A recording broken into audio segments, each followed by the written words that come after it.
47번 질문 드립니다. 증거기록 순번 426번 신용의 카카오톡 메시지입니다. 피고인은 24년 12월 4일 01시 4분경에 신용회로부터 이른바 3,600명 문건, 즉 비상계엄 관련 수도권 수용 여력 검토 보고서를 전송받으신 사실 기억하십니까? 예, 저런 문건 받은 사실이 있습니다. 7-1은 생략하고 7-2입니다. 그럼 저 문건은 피고인이 지시해서 신용회가 작성해서 보고한 건가요? 제가 신용회 교정본부장인데 이야기한 거는 간부회의 때 과밀 수용 걱정을 하면서 수용 상황 관리를 잘하라, 수용자들을 잘 관리해라, 이런 취지의 이야기를 했던 거고, 거기에 따라서 교정본부장이 자기가 알아서 한 것이 아닌가 생각을 합니다. 7-3 질문 드리겠습니다. 특검 수사 결과 신용회는 위 문건을 피고인에게 보고한 이후에 다시 보안과 양원동을 통해 이승용과 장성일에게 비상계엄 대비 포고령 위반자 구금에 따른 수용인원 조절 방안이라는 문건을 작성하도록 지시했습니다.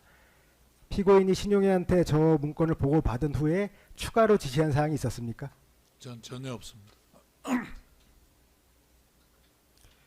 그때는 01시 4분경이고 그때 뭐 신용회가 바로 실시간으로 확인했는지 모르겠지만 직전에 비상계엄이 국회에서 해제됐고, 그런데도 저런 조절 방안이나 문건이 또 작성됐다는 거는 장관의 지시가 있어서 아닌가요? 전혀 저런 지시한 바가 없습니다. 그럼 저 문건을 다시 보고는 받으셨나요? 수용인원 조절 방안에 대해서. 보고받은 바도 없습니다. 저는 지금 제일 위에 있는 사진, 그 다음에 교정기관장 영상회의 결과 저 두 개 보고받은 것 같습니다. 저희 특검에서 보기에는 본문 내용은 똑같은데 제목만 바뀐 걸로 보여요. 그래서 이제 비상계엄 해제가 되고 나니까는 이 보고서 작성 자체가 문제될까봐 저런 식으로 제목을 바꾼 거 아닌가라는 의심도 해요. 다른 뭐 의미도 있겠지만은 그런 거에 대해서 피고인이 지시한 바는 없나요? 전혀 없습니다. 8번 질문 드리겠습니다. 피고인은 출입국 외국인 정책본부장 배상업에게 출국금지팀 출국 및 대기를 지시한 사실이 있습니까?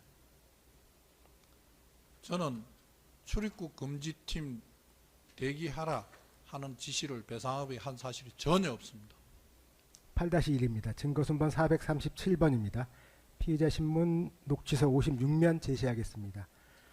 피고인은 특검 유례조사 당시에 비상계엄 당시 배상업에게 출국금지 요청이 오면 출국금지를 해줘야 될 거다, 정확하게 해줘라 라고 지시한 사실을 인정했죠. 저기 신속하게 저 부분이 뒤에 저 조서 뒤쪽에 가면 정확하게 라고 바뀌어 있는 것 같습니다. 제가 말하려고 했던 거는 저런 요청이 오면 정확하게 해줘라, 이런 정도 이야기를 간부회의 때 했다고 저는 그렇게 생각하고 있습니다. 그런데 배상업위는 간부회의 때는 출국금지 뭐 저런 말도 못 들었다고 하니까 그 배상업위 말을 제가 믿을 수는 없고요. 저는 저렇게 출국금지 요청이 오면 정확하게 해줘라, 이 이야기를 한 것 같습니다.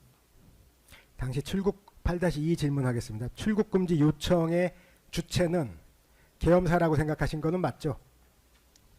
어딘지 모르지만 수사기관이겠죠. 제 생각에는 반드시 계엄사인만은 아니지 않습니까?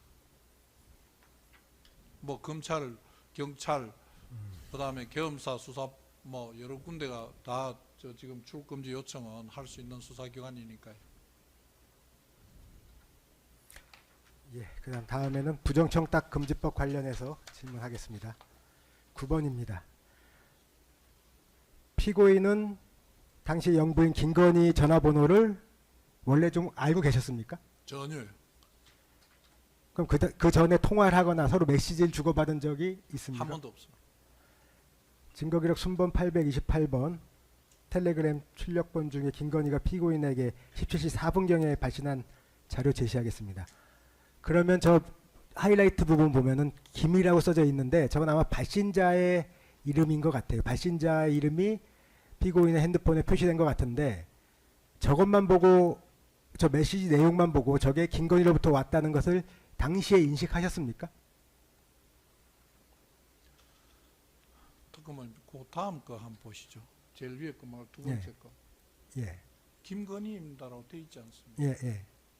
그 두 번째 온 걸 보고 이어서 온 거 보고 온게 예. 10초 상관이지 예. 않습니까? 예. 내가 이걸 들고 있다 계속 본 건 아닐 거고요. 예. 그 문자가 들어와 있는 걸 봤을 때 저래서 아, 저게 누구구나 하는 생각을 했습니다. 뭐랄까 좀 약간 그 페이크라 뭐 누가 이제 뭐 가짜 뉴스 생산한 사람이거나 이런 사람들이 그냥 임으로 보냈다 이런 생각 의심은 한 번도 안 해보셨나요? 이게 진짜 김건희에서 온 게 맞아? 이런 의심은 한 번도 안 하셨나요?